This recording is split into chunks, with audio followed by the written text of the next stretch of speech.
Hello everyone and welcome back to my channel. Today we are diving into a trendy nail art tutorial that's been making waves on Instagram, cracky gel nail art. Instead of using specialized cracky gel polish, I have got a hack for using acrylic paints to achieve the same effect. Let's get started. First, apply your regular gel polish and cure it for 30 seconds under UV light.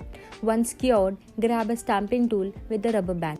Apply acrylic paint to the rubber and let it dry for 2 or 3 minutes. After it dries, remove the rubber band and you will see the cracky forming in the paint. Now, gently squeeze the rubber band to create cracks and apply the cracked paint onto the nail where you have applied the gel polish earlier. Once done, seal it with a gel top coat and cure it for 30 seconds.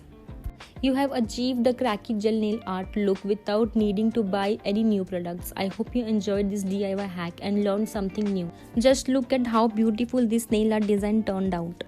Thank you for watching. If you enjoyed this video, don't forget to like, share and subscribe to my channel.